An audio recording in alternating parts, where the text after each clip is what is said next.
محترم ناظرین، السلام علیکم ورحمۃ اللہ وبرکاتہ۔ ناظرین، سب لوگوں کو سوچنا ہوگا اور ضرور سوچنا ہوگا، ذرا اس واقعے کو باغور سماعت فرمائیں اور سوچنے پر مجبور ہوں۔ اگست 1099 کا واقعہ ہے کہ رمضان المبارک کا مہینہ اور جمعہ کا وقت تھا۔ بغداد کی مرکزی جامع مسجد میں مسلمانوں کے خلیفہ وقت المستحضر باللہ جمعہ کے خطبہ کے لیے ممبر پر آ کر کھڑے ہوئے۔ عین اسی وقت اچانک سامنے کی صف میں بیٹھے ایک شخص نے اپنے تھیلے سے ایک روٹی نکال کر کھانا شروع کر دیا۔ رمضان کا مہینہ ہے۔ رمضان کے پہلے جمعہ کا خطبہ اسلامی دارالحکومت کی مرکزی مسجد اور عباسی خلیفہ کے سامنے ایک شخص کا یوں روٹی کھانا شروع کر دینا، لوگ غصے میں مارنے کو دوڑے۔ پوری مسجد کے لوگ بشمول خلیفہ بھی اس عجیب منظر کو دیکھنے لگے کہ آخر ہو کیا رہا ہے، کوئی پاگل ہے یا بدتمیز ہے، آخر کون ہے؟ لوگوں نے غصے سے پوچھا کہ یہ کیا حرکت کی تم نے؟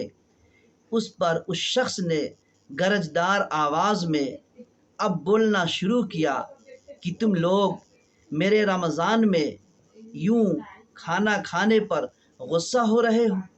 تم سب کی غیرت اچانک جاگ گئی کہ کیسے ایک شخص نے مسجد میں کھانا کھا کر توہین کر دی، لیکن 2 ہفتے پہلے بیت المقدس مسجد اقصی پر صلیبیوں نے قبضہ کر لیا، مسجد میں قرآن مجید کی توہین کی گئی، مگر تم میں سے کسی کی غیرت نہ جاگی۔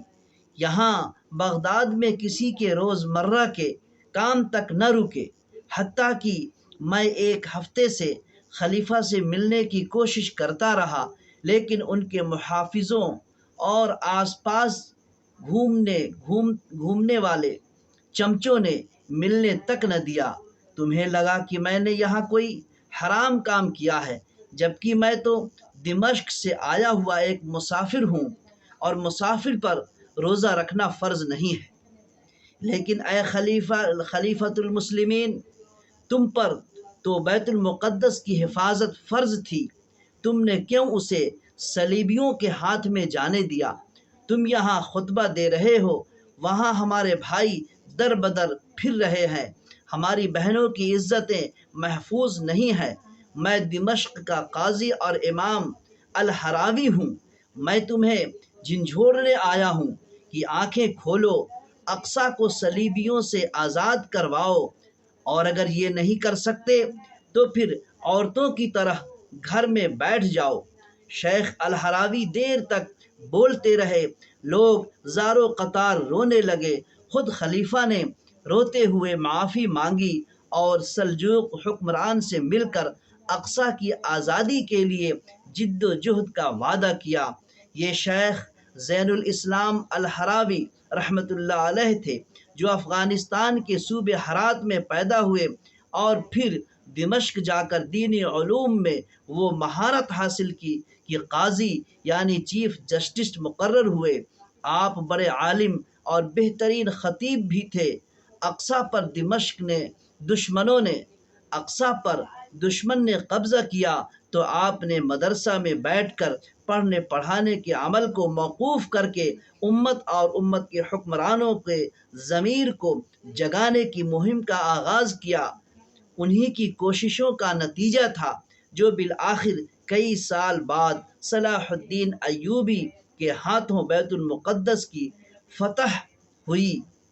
لیکن آج کے علماء مکتب و مدرسے میں مدرس تدریس کے فرائض ادا کرنے کے بعد یہ سمجھتے ہیں کہ شاید ہم پر جہاد باللسان، جہاد بالقلم، جہاد بالمال اور جہاد فی سبیل اللہ کی فرضیت ساقط ہو گئی ہے۔ دین کی آڑ میں اپنی دنیا بنانے والوں، ذرا غور کرو، ذرا سوچو کہ ہمیں کیا کیا ڈیوٹی دی گئی تھی اور ہمیں کیا کیا کام ملے تھے اور ہم کیا کام انجام دے رہے ہیں۔ اس لیے ہر ایک ذمہ داری کا احساس کرے اور اسی کے مطابق اپنی آواز کو بلند کرے، اپنے قلم کو حرکت دے اور آگے بڑھے اور قوم کو جھنجھوڑے اور راہ حق کے لیے تیار کرے۔ اللہ تعالی ہم سب کو نیک عمل کی توفیق عطا فرمائے، آمین۔ وآخر دعوانا